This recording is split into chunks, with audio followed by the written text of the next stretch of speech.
Buenas tardes, jóvenes. Buenas tardes, abogado. Buenas tardes, abogado. Ok, bueno, vamos a aprovechar con lo que es la plenaria. Recuerden que ya mañana pues nos toca la evaluación, más o menos iniciando a esta hora, ¿verdad? Así que ya como quien dice, estamos finalizando, ¿verdad? Esta segunda unidad. Bueno, vamos a seguir siempre con la misma tónica que desarrollamos anteriormente, ¿verdad? Que fue preguntándole, ¿verdad? Por el nombre. Veamos.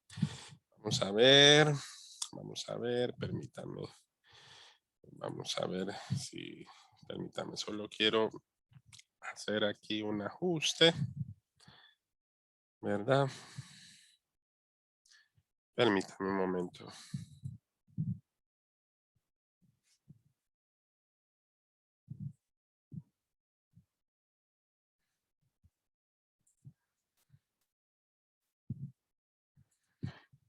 Permítame, solo quiero hacer un pequeño ajuste aquí para lo que es el...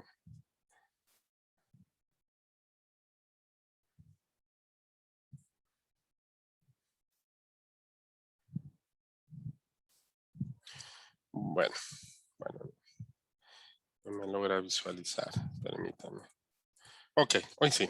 Bueno, vamos a empezar de atrás para adelante. Veamos a Jensi Espinal. ¿Está Jensi?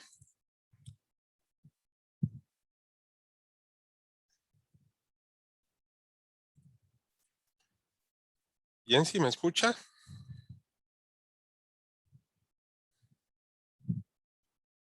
¿No? Bueno, veamos. Glenda Reyes.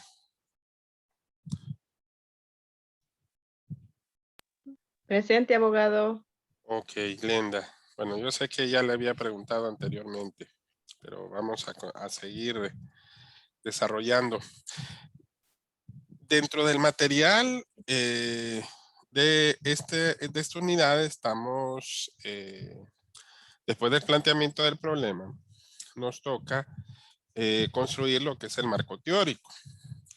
En el material de la lección aparecen que existen algunas funciones del marco teórico, ¿verdad? Tamayo y Tamayo 2002 nos dice que hay varias funciones que puede tener el marco teórico o construir el marco teórico.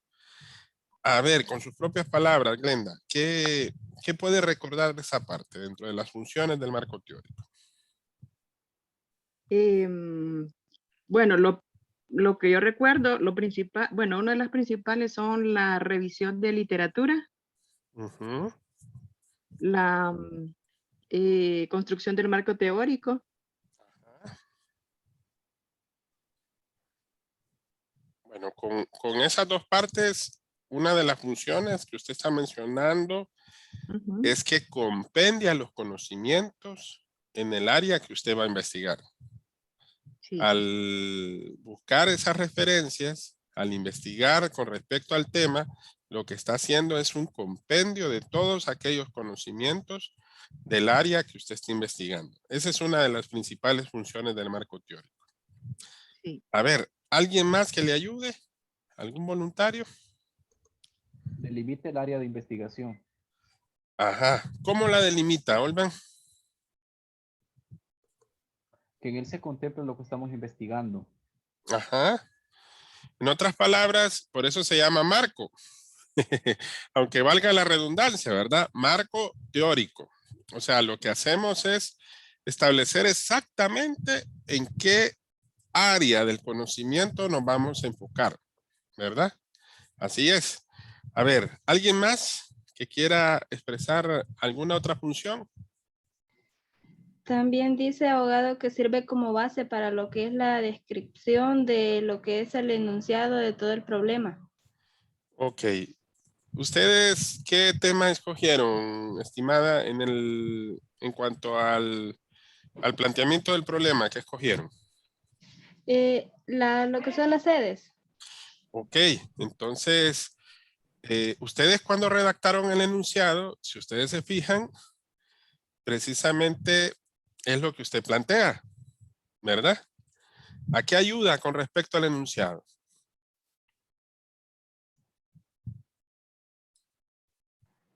Bueno, considero que ayuda a tener una visión de lo que va a ser en su conjunto toda la investigación del tema a investigar. Si usted se fija, cuando nosotros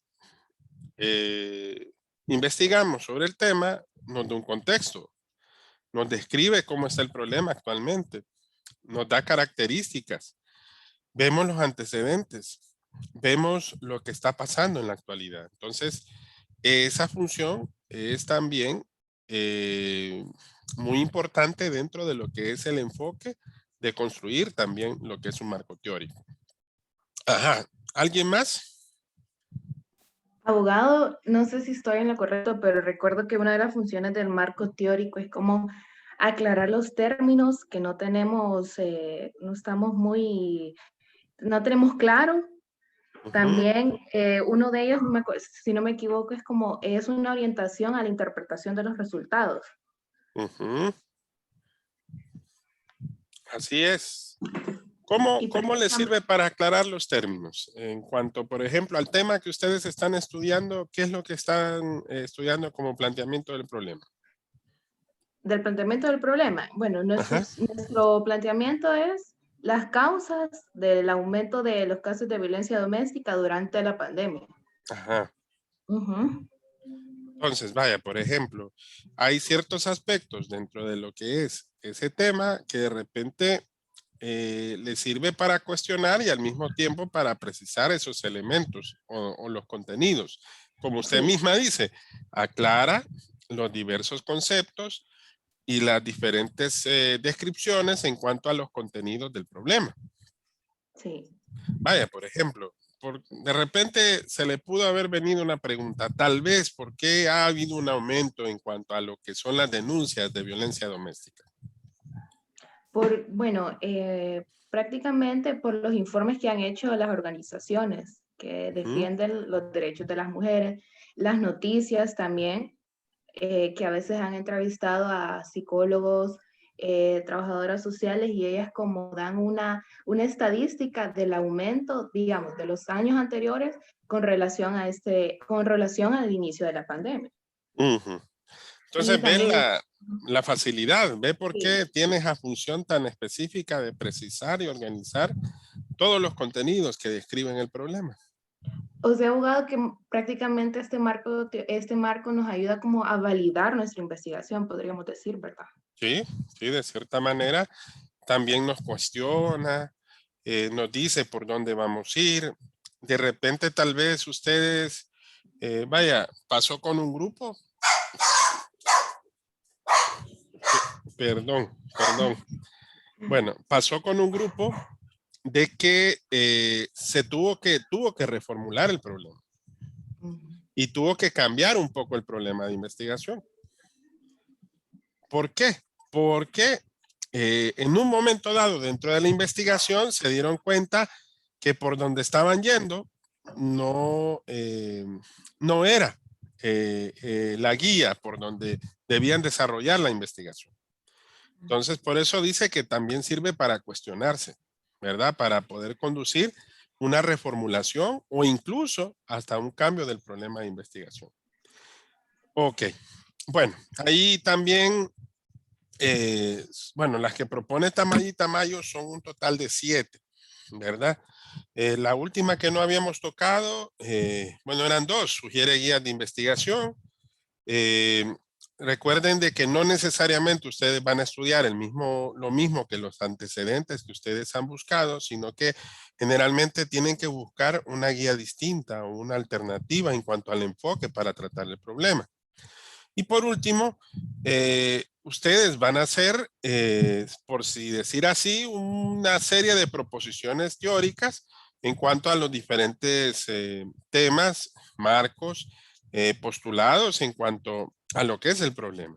Y eso les va a ayudar a formular, por ejemplo, las hipótesis, a ver las variables que participan, a ver qué teoría del conocimiento es la que van a aplicar, qué técnicas, qué procedimientos de estudio van ustedes a llevar a cabo dentro del proceso de investigación, ¿verdad? Ok, excelente. Bueno, veamos más adelante. Después del tema del marco teórico, hablamos de las hipótesis. Dentro de las hipótesis, hablábamos que una hipótesis es una solución o una suposición o solución anticipada al problema objeto de investigación. Ahora, ¿qué características ustedes pueden ver dentro de, o qué características debe tener una hipótesis? Debe tener lógica y debe ser clara al momento de plantearla. Ajá. En otras palabras, tiene que referirse a una situación que puede evidenciarse en la realidad, ¿ok? Por un lado. ¿Sí? Y al decir que es lógica, es que debe de ser precisa, debe de ser concreta también, en la medida de lo posible, en cuanto a cómo va a formular dicha hipótesis. Y debe de ser clara y verosímil, que era lo que comentaba precisamente la compañera, ¿verdad? ¿Alguien más?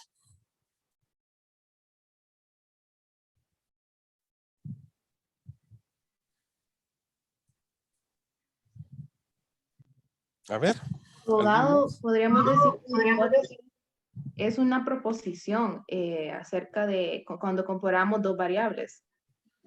Ajá. Una proposición.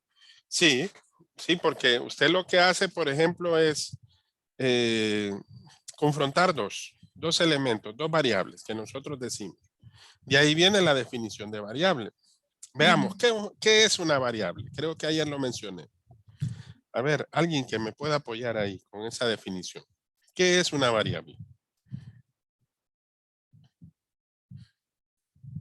¿Algún voluntario?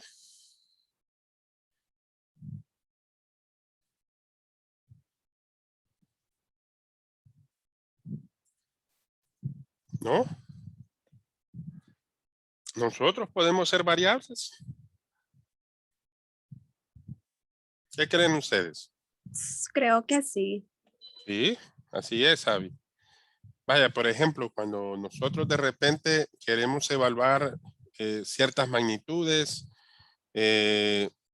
peso, altura, nosotros por sí podemos ser una variable. Ahora, generalmente, cuando vamos a formular una hipótesis, esta debe de confrontar dos variables. ¿Cuáles son los tipos de variables que nosotros podemos identificar dentro del planteamiento de una hipótesis? A ver, Vivi.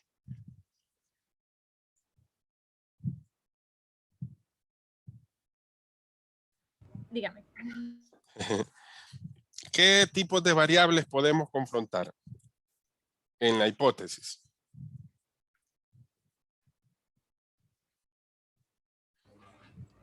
Bueno, no sé si estoy en lo correcto, como técnicas en las cuales se puede llegar a una solución que de pasar a una hipótesis pase a algo que sea verídico.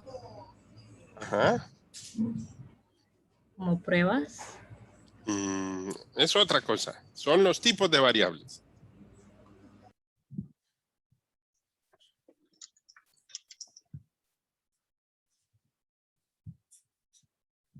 ¿Cuáles son los dos tipos de variables que podemos identificar en una hipótesis? Abogado, creo que, Ajá. si no me equivoco, son tres. ¿Sí? Son las independientes, las dependientes y las intervinientes. Ok, excelente. Exacto. Se identifican primeramente dos, que es la dependiente y la independiente. Y dentro de la participación de ambas variables aparece un tercer tipo, que fue la que mencionó Delmi, la interviniente, ¿verdad? Ahora, ¿qué identifica a la independiente y qué identifica a la dependiente? Que la dependiente depende de los valores de la independiente. Así es. Por eso decimos que esta es el resultado o el efecto de la causa de la otra, ¿verdad? Que es la relación entre variables. De ahí el término que la independiente es la causa de, Y la dependiente es el resultado o es el efecto. Así es, excelente. ¿Y las intervinientes cuáles son?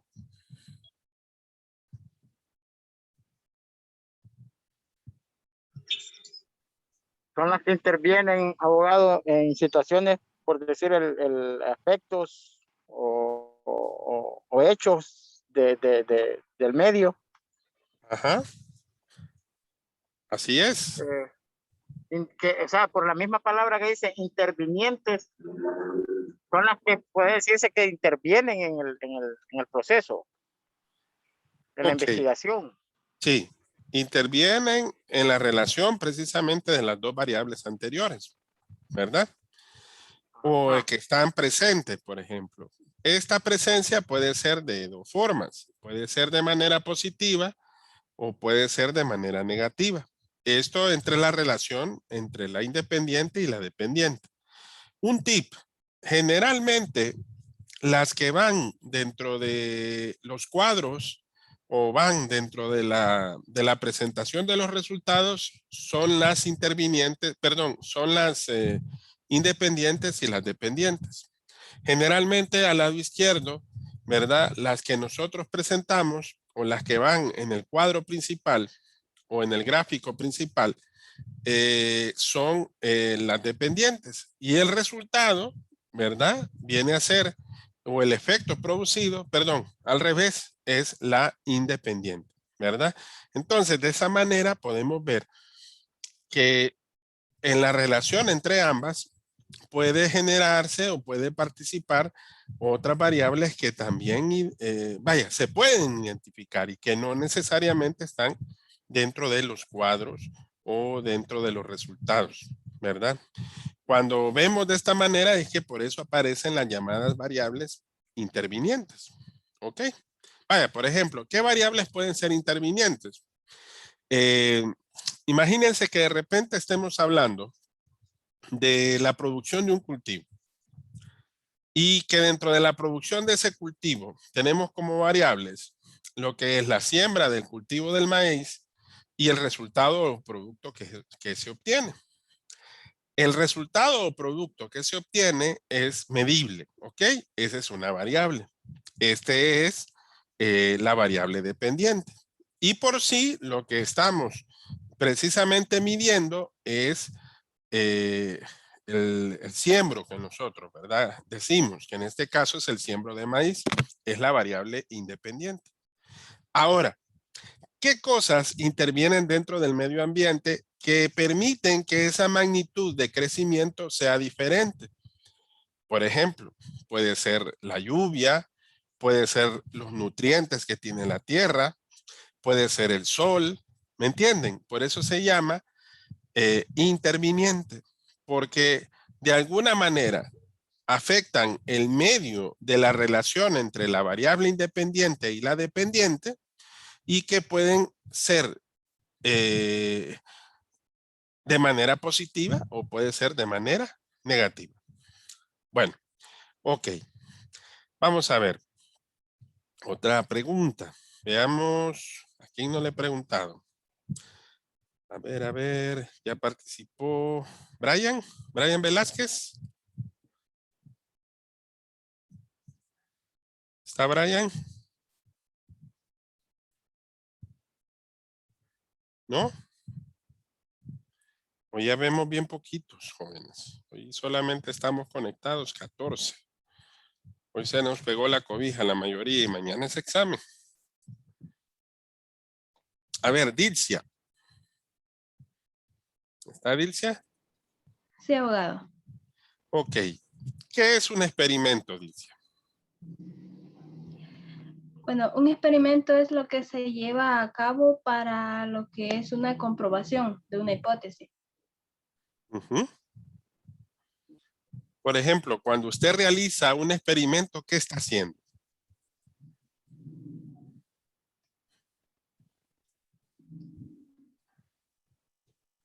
Bueno, siguiendo una serie de pasos.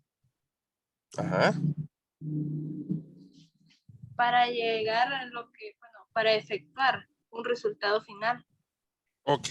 Eso que usted hace es lo que nosotros llamamos realizar una acción, ¿sí o no? Sí. Ajá, de ahí viene el término que nosotros decimos que es experimentar. ¿Ok?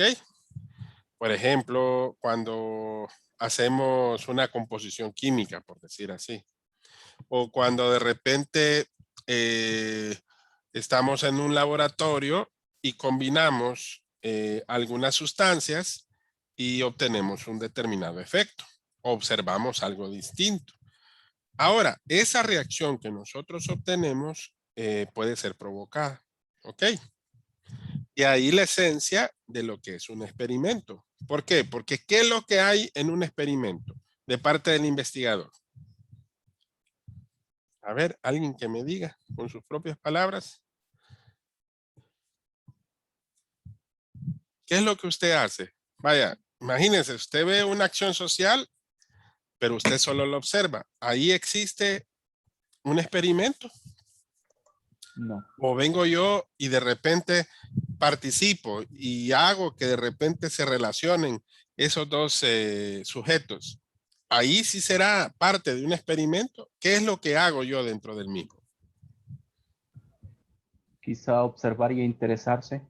Sí, pero si usted participa, ya lo que existe es una manipulación, ¿sí o no? Ahí hay una manipulación intencionada en una acción. ¿Por qué? ¿Cuál es el objetivo de parte del investigador?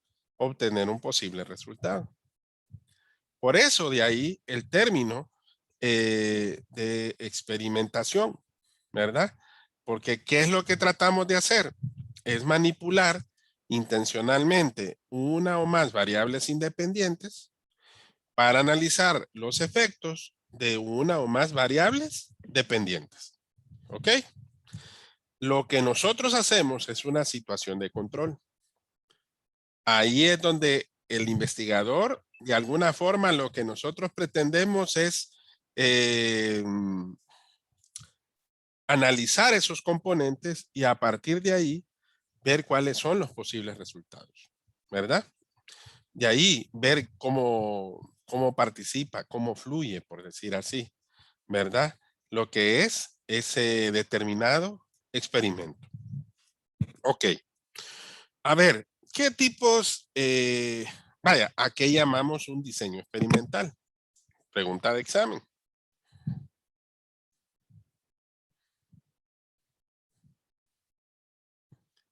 ¿Qué será un diseño experimental?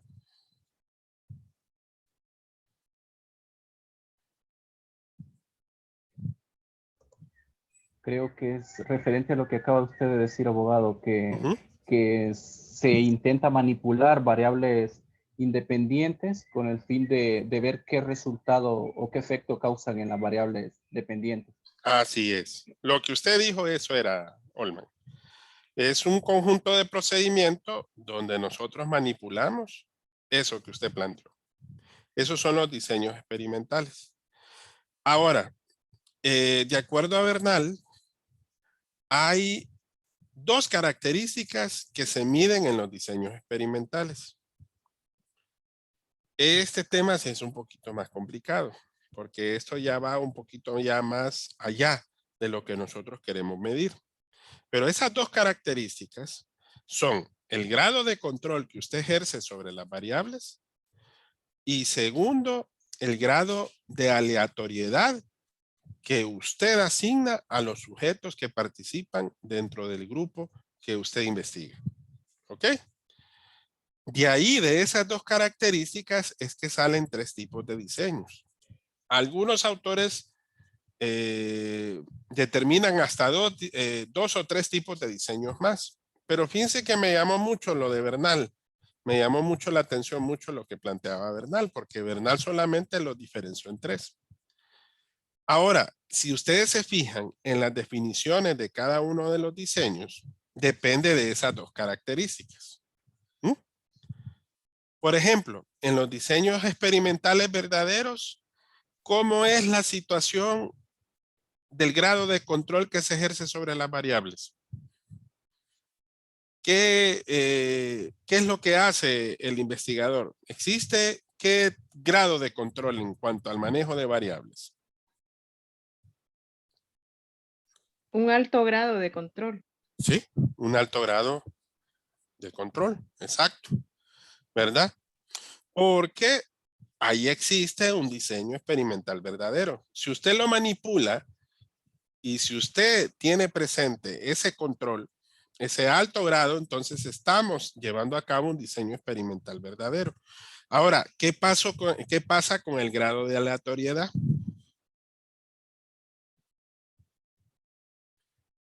¿Cómo será ese grado? ¿Existirá, por ejemplo, un grado bastante alto en cuanto a lo que es la aleatoriedad a quienes se aplican en cuanto a varios sujetos?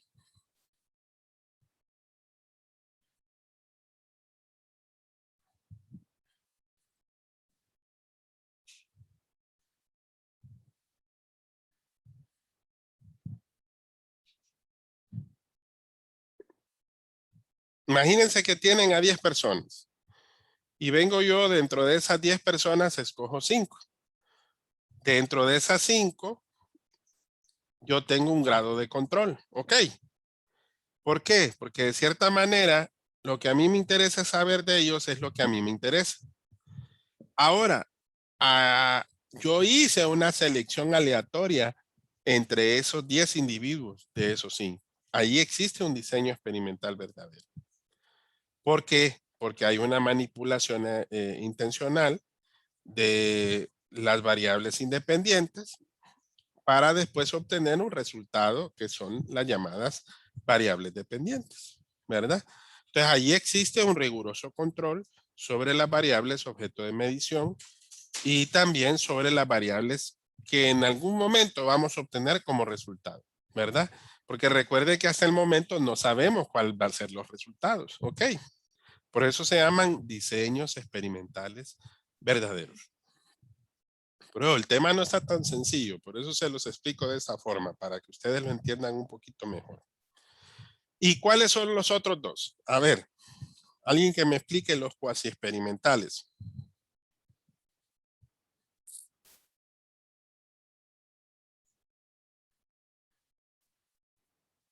Ajá. A diferencia del primer diseño de experimental, que es el Sí. verdadero, es que el cuasi experimental, el investigador ejerce un bajo control de manipulación en las variables. Ajá. Y ojo, puede haber ningún control también sobre lo que va a obtener como resultados, a diferencia del anterior. Pero, ojo, ejerce un poco. Tiene que haber esa característica. Y en cuanto a los sujetos, ¿cómo es? En cuanto a la asignación aleatoria. ¿Se tiene un grupo de control? Sí se tiene. O sea que por eso se mantiene dentro de lo que es casi experimental. Por eso se llama cuasi. Y los preexperimentales, a contrario de los dos anteriores, es el más bajo nivel de control de variables y no hay una asignación aleatoria de los sujetos. ¿Ok? Aquí el investigador no ejerce ningún control sobre los resultados que se van a obtener. Y no hay una asignación aleatoria de los sujetos que van a participar, ni tampoco hay ningún grupo de control. Ahora ven la diferencia entre los tres. Sí. Ok. Bueno, y por último, creo que el último tema es sobre lo mismo de los diseños experimentales, solo que recuerden que hay que valorar cómo van a ser los resultados. Entonces, la teoría estudia que dentro de esa validez, ¿qué tan válidos pueden ser? ¿Ok? En cuanto a los resultados que se obtienen, en cuanto a esa variable extraña que da cabida precisamente en cuanto a los resultados. Entonces, por eso es importante establecer, ¿verdad? Dos clases fundamentales de validez. ¿Cuáles son esas dos que menciona, por ejemplo, Malhotra, que es 1997? Malhotra dice que existen dos tipos de validez. Interna y externa. Interna y externa, sí es, ¿verdad? En la interna lo que se mide es la acción de las variables independientes, que son los resultados, con los tratamientos que producen los efectos de las variables que vienen a ser precisamente las causas de eso. Entonces, si el investigador presenta una variable independiente o un tratamiento que produjo ciertas diferencias que se pudieron observar dentro de la variable dependiente, entonces se dice que el experimento tiene una validez interna. ¿Ok? Y la validez externa, a diferencia de la anterior, indica si la variable independiente o la acción que realizó el grupo, en este caso, influyó realmente en las mediciones que se observaron. Por eso decimos que es una validez externa, porque se centra en la posibilidad de que los resultados del experimento se generalicen a diferentes personas, a diferentes medios, a diferentes tiempos, en cuanto al ambiente de el control, ¿verdad?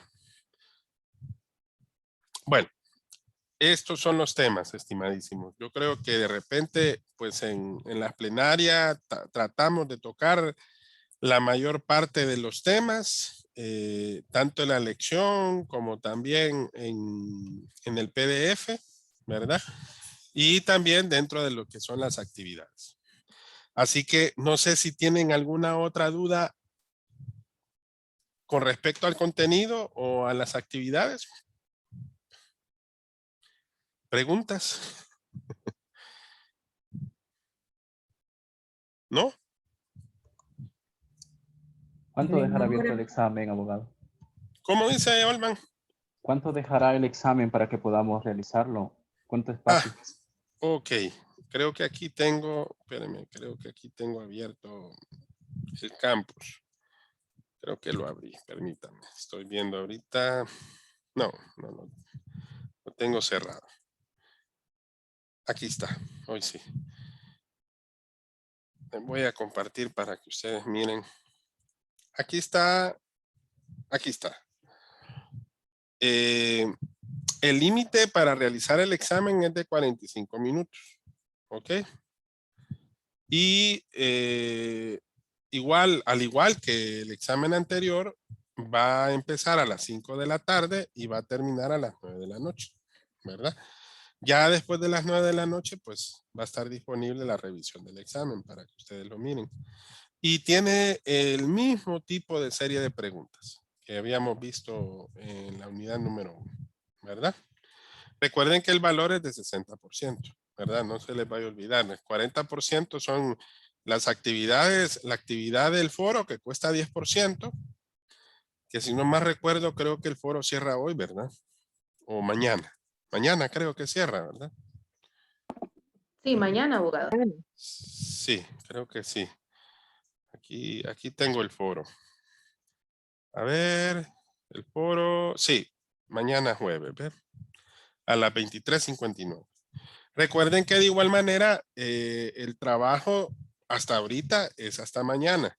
Ya he aprobado de parte de sus trabajos como unos 3 grupos. Ya 3 grupos creo que ya iban a hacer lo que era subir la actividad precisamente al campus. Vamos a ver, no lo he revisado. Sí, miren, ya están revisados 2.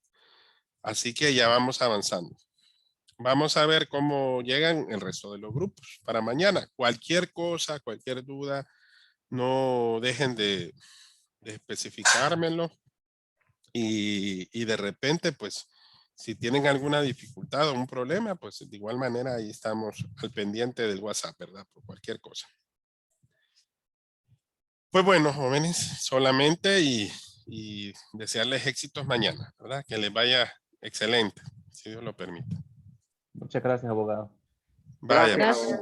bueno, nos vemos, si Dios lo permite, la próxima semana. Yo el lunes siempre les voy a comunicar. Creo que el lunes nos vamos a conectar porque Ya les voy a montar lo que es la tercera unidad del fin de semana, ¿verdad? Para que ustedes ingresen desde el sábado va a estar montado lo que es la unidad número 3. Esta unidad número 3 es totalmente distinta a la unidad 1 y 2. Así que es importante que la analicen, la miren y la vean este fin de semana para que si hay algunas dudas el lunes, pues ahí lo profundicemos, ¿verdad? Perfecto. Bueno, Gracias, quédense. abogado. Hasta luego. Gracias, abogado. Vaya, Buenas feliz tardes. tarde. Gracias. Bye. Bye.